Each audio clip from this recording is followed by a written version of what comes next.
මේ අවුරුද්දේ ආර්ථික වර්ධන වේගය 3.5ක් කියලා වැඩිම වුණොත් ඒක පහත වැටීමක් කලින් තිබිච්ච වර්ධන වේගයට සාපේක්ෂව. ඒ වගේම ලෝක බැංකුව කියනවා 2026-27 වසරවල 3.1 දක්වා තව දුරටත් පහත වැටෙනු ඇති කියලා. සාමාන්‍යයෙන් ලෝක බැංකුවේ එවැනි පුරෝකතනයන් මේ කියපු ගානට වඩා වැඩියෙන් අඩු වුණා මිසක් 3.1 කියලා කිව්වනම් ඒක 2.9 වුණා මිසක් 3.1 උනේ නැහැ. එතකොට මේ ලෝක බැංකුවම කියනවා 2026-27 අපේ රටේ ඉදිරියේ තියෙන තීරණාත්මකම අවුරුදු දෙකක්. ඒ අවුරුදු දෙකේ ආර්ථික වර්ධන වේගය 3.1 දක්වා පහළ වැටෙනවා කියලා. මේ අවුරුද්දේ 3.5 දක්වා පහළ වැටිලායි කියලා. එතකොට දැන් මේ කරන මිල සංශෝධන වලින් මිල ඉහළ යාම වලින් විදුලි බිල 15%කින් ඉහළ දැමීම මගින් අනික් පැත්තෙන් පොදු ජනතාව වැඩියෙන් පාවිච්චි කරන මෝටර් සයිකලයට සාමාන්‍ය කාර් එකට සාමාන්‍ය වෑන් එකට පාසල් දරුවන් රැගෙන යන වෑන් එකට මගී ප්‍රවාහනයට පාවිච්චි කරන බස් රථ වලට මේවට පාවිච්චි කරන ඉන්ධන දීවරයන් පාවිච්චි කරන භූමි තෙල්ද ඇතුළුව මේ සියල්ල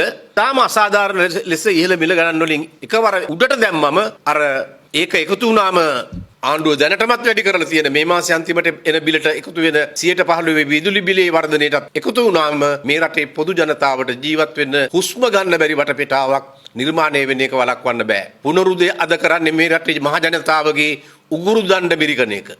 රතු වස්ත්‍රධාරිය ආද කරන්නේ මේ රටේ මහ ජනතාවගේ උගුරු දණ්ඩ මිරිකන එක. උගුරු දණ්ඩ මිරික ඒවා අමතක කරන්න එක සංදර්ශනයක් පෙන්නනවා බන්ධනාගාර බස් රථ ප්‍රදර්ශනය. ඒක තමයි පෙන්වන්නේ එකම සංදර්ශනය. ඒ සංදර්ශනයේ පෙන්නලා හිතනවා විදුලි බිල 15%කින් වැඩි කරන එක ප්‍රශ්නයක් වෙන්නේ නැහැ. එතකොට ඉන්ධන මිල එකක් රුපියල් 15කින් වැඩි කරන එක ප්‍රශ්නයක් වෙන්නේ නැහැ. ලංකා සුදු ඩීසල් ඉන්ධන මිල ලංකා භූමි තෙල් රුපියල් 7කින් වැඩි කරන එක ප්‍රශ්නයක් වෙන්නේ නැහැ. ලංකා පෙට්‍රල් 92 ඔක්ටේන් රුපියල් 12කින් එකපාර වැඩි කරන එක ප්‍රශ්නයක් වෙන්නේ නැහැ. එතකොට ඒ කිසි ප්‍රශ්නයක් නෑ ඒවා වැඩි වුණාට. ඒ කතාව පැත්තක තියෙන්නේ අපි පෙන්වන අපූර්ව චිත්‍රපටියක්. ඒ චිත්‍රපටියේ නම ආණ්ඩුවේ චිත්‍රපටියේ නම බන්ධනාගාර බස් රථය. ඒක හෙට යනවා මෙහෙට යනවා. ඒක තරම් කාර්යක්ෂම බස් රථයක් දැනට ලංකාවේ හොයාගන්න නෑ.